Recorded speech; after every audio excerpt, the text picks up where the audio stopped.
தங்க நகைகளுக்கு ஜக்காத்து உண்டா, அணிகின்ற தங்க நகைகளுக்கு ஜக்காத்து உண்டா அப்படின்ற என்ன ஒரு முரண்பாடு சஹாபாக்களுடைய காலத்திலேருந்து என்ன செய்யுது, இந்த ஒரு கருத்து முரண்பாடு இருக்குது. ஆயிஷா ரதியல்லாஹு அன்ஹா, அதுபோல் இப்னு உமர் ரதியல்லாஹு அன்ஹு, அதுபோல் அதாவது அஸ்மா ரதியல்லாஹு அன்ஹா, இன்னும் அதாவது அம்ரா ரதியல்லாஹு அன்ஹா, இப்படி ஒரு சில நபித்தோழர்கள் வந்து ஜக்காத்து என அதாவது கொடுக்கவில்லை, அணுகின்ற நகைகளுக்கு ஜக்காத்து கொடுக்கவில்லை அப்படின்ற சில செய்திகள் வருது. அதே நேரம் அப்துல்லா இப்னு மஸ்ஊத் ரலியல்லாஹு அன்ஹுடைய சஹீஹான அறிவிப்பில் அவர் வந்து ஜக்காத்து கட்டாயம் என்ன செய்யணும், தங்க நகைகளுக்கும் ஜக்காத்து கொடுக்க வேண்டும் என்று சொன்ன அறிவிப்பது இமாம் இப்னு ஹஸம் ரஹிமஹுல்லாஹ் அவர்கள் அதை காயத்துன் ஃபி ஸிஹ்ஹா இப்னு மஸ்ஊத் எல்லாம் வரக்கூடிய இந்த செய்தி மிகவுமே சரியான ஒரு சஹீஹான ஒரு செய்தி அப்படின்னு என்ன செய்யறார் சொல்றாரு. ஸோ சஹாபாக்களுக்கு மத்தியில் கருத்து முரண்பாடு இருக்கு. ஆயிஷா ரலியல்லாஹு அன்ஹா வார்த்தையில் வாரதுலையும் சில வார்த்தை பிரயோகங்கள் ஜக்காத் முழுசாக கொடுக்காம இருக்கிற கருத்தை தரக்கூடிய வசனமானு கேள்விகள் வரும். ஆயிஷா ரலியல்லாஹு அன்ஹா தனக்கு கீழே உள்ள அனாதைகளுடைய தங்க சொத்துல தங்க நகைகளில் ஜக்காத்து கொடுக்காமல் இருந்தார்கள் வருது. எப்படி தனக்கு கீழே உள்ள அனாதைகளுடைய தங்க நகைகளுக்கு ஜக்காத்து கொடுக்காமல் இருந்தார்கள் வருது. இன்னொரு செய்தியில் வந்து அவங்களுடைய தங்கம் மிக குறைவானதாக இருந்தது, வக்கான ஹொலியுஹா யசீரன், மிகவும் குறைவானதாக இருந்தது அப்படின்னு ஒரு சில அறிவிப்பு வருது. இன்னும் சில அறிவிப்பில் வந்து 1000 தீனாராக இருந்தாலும் ஜக்காத் என்ன கடமை இல்லை, தங்க நகையில் ஜக்காத்து கடமை இல்லை அப்படி என்ன செய்து வருது.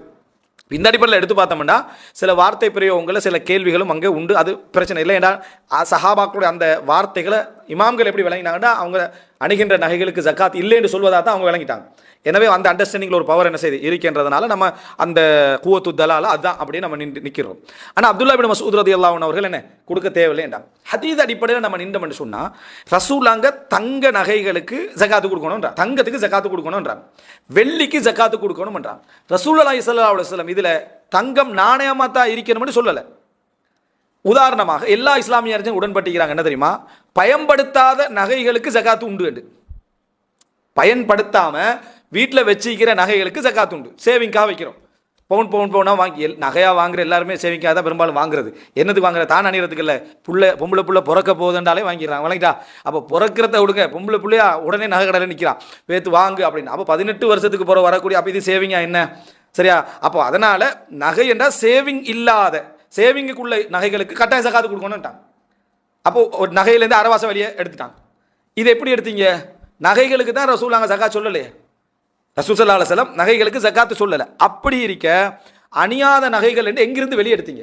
அப்போ ஒன்று சொல்றாங்க, என்ன தங்கம் என்று ரசூலாங்க சொன்னது நகையையும் குறிக்கும் அப்படின்னு சொல்றாங்களா இல்லையா? தங்கம் என்பது நகையையும் குறிக்கும். இல்லை என்றா எப்படி சேவிங்கில் உள்ள நகைக்கு என்ன செய்யணும் ஜக்காத்து கொடுக்கணும்னு சொன்னீங்க? ஒரு அம்சம். நகை கடைக்காரர் ஜக்காத்து கொடுக்கணும் உடம்பாடாக்கிறான். அணிகிற நகையை விற்கிற நகை கடைக்காரர் இருக்கிறாரு, அவர் ஜக்காத்து கொடுக்கணும். இல்லைப்பா அணிகிற நகை தான்ப்பா, நான் ஏன் கொடுக்கணும்னு அவர் கொடுக்கணும். அப்போ அவரை நீங்கள் எப்படி நகை கடைக்கு ஜக்காத்து, வியாபாரம் என்ற அடிப்படையில் அங்கே நகைக்கு என்ன செய்ய ஜக்காத்து கடமை. ஆம்பளை நகை போட்டால் ஜக்காத்து கடமைன்ட்டாங்க, ஹராம். ஹராமானவைகளுக்கு ஜக்காத்து கடமைன்ட்டாங்க. ஒரு ஆண் இருக்கிறார், அவர் வந்து இந்த ஹராம் ஹலால் பேண்டதில்லை, ஆனால் பவுன் கணக்கில் என்ன செய்யறாரு, போடுறவங்க இருக்கிறாங்க நிறைய பேர், அப்படி பவுன் கணக்கில் போட்டிக்கிறாரு, அந்த நகைக்கும் ஜக்காத்து கடமைன்ட்டாங்க. அப்போ அங்கேயும் நகைக்கு என்ன ஜக்காத்து, எப்படி அந்த நகைக்கு ஜக்காத்து கடமை ஆகும்னா ஹராமான என்ற அடிப்படையில் வார சந்தர்ப்பத்தில் அவர் அனுகிரத்தை தகுதியில், அதனால ஜக்காத்து கடமைன்ட்டாங்க. ஓகே, தங்கம் வெள்ளி பாத்திரம் யூஸ் பண்ணுறார் ஒருத்தர், ஜக்காத்து கடமை அப்படின்ட்டாங்க. அது எப்படி பாத்திரம் அதில் வந்துச்சு, தங்கம் வெள்ளிக்கு ரசூலுல்லாஹ் சொன்னாங்களா, அதனால் அதுக்கும் என்னது கடமை அப்படின்னு சொல்லிட்டாங்க. அப்போ எல்லா வகையிலும் பார்த்தோம்னா என்ன ஜக்காத்து வந்து கடமை அப்படின்றதுல அவங்க இந்த நகை என்று வெளியே போடலை. அப்போ எப்படி பெண்களுடைய நகையை வெளியே எடுத்தாங்க அப்படின்னு சொன்னால் நகைக்கு ஜக்காத்து இல்லை என்ற அடிப்படையில் இல்லை. யாராவது அப்படி பேசியிருந்தா அதை தவறு செய்கிறார். எப்படி நகைக்கு ஜக்காத்து இல்லை, நகைக்கு ரசூலுல்லாஹ் ஜக்காத்து சொல்லலை அப்படின்னா தவறு செய்கிறார். என்ன காரணம்? தங்கத்துக்கு ஜக்காத்தை தான் நீங்கள் சேவிங் ஜக்காத்துக்கு என்ன செய்கிறீங்க ஆதாரமா, சேவிங் நகைக்கு ஆதாரமாக சொல்கிறீங்க, அதுபோல் வியாபார நகைகளுக்கு ஆதாரமாக சொல்கிறீங்க, ஹராமான நகைகளுக்கு ஆதாரமாக சொல்கிறீங்க, எதை? தங்கத்தை தான். அப்போ நகைக்கு ஜக்காத்துன்னா தங்கத்துக்கு ஜக்காத்துனா நகைக்கு அடங்கும்னு சொல்லிட்டாச்சு தானே, ரைட். இப்போ அடுத்த பகுதி, இப்போ அணிகிற நகைக்கு ஏன் இல்லை அப்படின்னு சொன்னாங்கன்னா அதுக்கு இன்னொரு காரணம் தான் அவங்க சொல்கிறதுல ஒரு நியாயமாக இருக்கலாம். என்னென்னா பயன்படுத்துதல் பயன்படுத்தாமை, பயன்படுத்துதல் பயன்படுத்தாமை. இப்போ வீட்டுக்கு நம்ம ஜக்காத்து கொடுக்குறோம் இல்லை, என்ன காரணம் என்றா பலர் என்ன சொல்லுவாங்க, நம்ம பயன்படுத்துகிற வீடு அதனால என்னது ஜக்காத்து இல்லை, பயன்படுத்துகின்ற வீடு அதனால ஜக்காத்து இல்லை, பயன்படுத்துகின்ற வாகனம் அதனால ஜக்காத்து இல்லை, எனவே பயன்படுத்துகின்ற நகை அதனால ஜக்காத்து இல்லை. சரி, இந்த வாதம் சரியா? உண்மையிலே ஜக்காத்து என்றது பயன்படுத்துதல் என்ற காரணமாகத்தான் இது தாலீல் பண்றது பெருவாரியா நியாயமே இல்லை. என்ன காரணமா, 2 ஊடு இருந்தா ஜக்காத்து இருக்கான்னு அவங்க இல்லைன்றாங்க. 2 ஊடு இருந்தா ஒரு ஊடு பயன்பாட்டிலேயே ஒரு ஊடு சும்மா ஜக்காத்து இல்லை. நல்ல முறையில் புரிஞ்சுக்கோங்க.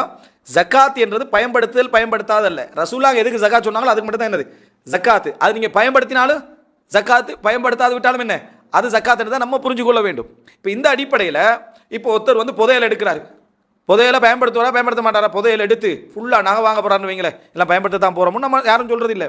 அதே போல தான் ஆடு மாடு ஒட்டகங்கள் பயன்படுத்துறது இல்லையா, அதை தான் நல்லா மேக்ஸிமமாக என்ன செய்கிறோம், அப்போ பயன்படுத்துகிறோம். அப்போ அதில் ஜக்காத் உண்டு. எனவே பயன்படுத்தல் பயன்படுத்தாமே இல்லை.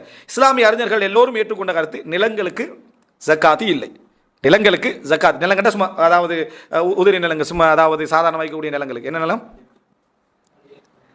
அதான் காலி நிலங்கள், காலி நிலங்களுக்கு ஜக்காத் இல்லை. வீடுகளுக்கு என்ன ஜக்காத் இல்லை. ஒருத்தர் 2 வாகனம் வச்சுக்கிறார், மகனுக்கு ஒரு வாகனம், அவருக்கு ஒரு வாகனம், வைஃபுக்கு ஒரு வாகனம், அந்த வாகனம் எல்லாம் நான் தான் பயன்படுத்துகிறேன், அந்த வாகனம் வருஷத்துக்கு ஒரு முறை, இந்த வருஷத்துக்கு எடுக்கிறது, ஜக்காத் இல்லை. ஜக்காத் என்ன அதுக்கு இல்லை. அப்போ எக்யூப்மெண்ட் வச்சுக்கிறாரு, அதுக்கு ஜக்காத் இல்லை. கடையில் எக்யூப்மெண்ட்டை வச்சு வேலை செய்கிறார், பெரும் பெரும் இதுகளை வச்சு மிஷினரிகளை வச்சு வேலை செய்கிறார், எல்லாம் பயன்படுத்துறாரு. சரியா? இப்போ பயன்படுத்தினாலும் அதையே சப்ஜெக்ட் ஒரு வியாபார பொருளாக வச்சா என்ன அவருக்கு அதில் ஜக்காத் இருக்குது. இப்போ பயன்படுத்துதல் பயன்படுத்தாமை என்ற அடிப்படையில் அது என்ன செய்யாது, அது வராது. நமக்கு எது ரசூலுல்லாஹ் நிலத்துக்கு ஜக்காத் சொல்லலை, வீட்டுக்கு ஜக்காத் சொல்லலை, எக்யூப்மெண்ட்டுக்கு ஜக்காத் சொல்லலை, இந்த மாதிரி விஷயங்களுக்கு ஜக்காத் சொல்லலை. அதனால் அதெல்லாம் என்னது ஜக்காத் இல்லை. இதுக்கெல்லாம் ரசூலுல்லாஹ் ஜக்காத் சொல்லிக்கிறாங்க. தங்கம் பயன்படுத்துகிறோம், வெள்ளி பயன்படுத்துகிறோம், அதே போல் என்ன அரிசி சீனி அதெல்லாம் நல்லா விட்டா ஜக்காத்து கொடுக்காம விட்டா நல்லா பயன்படுத்திப்போம். அதுக்கெல்லாம் ஜக்காத் என்ன, அதில் நம்ம ஜக்காத்து கொடுக்கணும்னு சொல்லிக்கிறோம். எனவே பயன்படுத்தல வாதமும் என்ன பிள்ளை. அப்போது நீங்கள் வெளியெடுத்தது என்னது பிழையான ஒரு வாதம். அப்போ சஹாபாக்கள் அப்படி கொடுத்துக்கிறாங்களே அப்படின்னு கேட்டால், சஹாபாக்களுடைய விஷயத்தை ஒரு ஏகோபித்த உடன்பாடாக நிறைய நபித்தோழர்கள் செஞ்சிருந்தா நம்ம முரண்படக்கூடாது. இதில் அப்துல்லா இப்னு மஸ்ஊத் எல்லாம் என்ன செய்றாங்க, முரண்படுறாங்க. அதே நேரம் அவர்கள் ஜக்காத்து கொடுக்காமல் இருந்தவர்கள் அப்படி என்று ஜக்காத்து கொடுக்க வேண்டும் என்று சொன்ன பலகீனமான செய்திகள் நிறையவே வருது.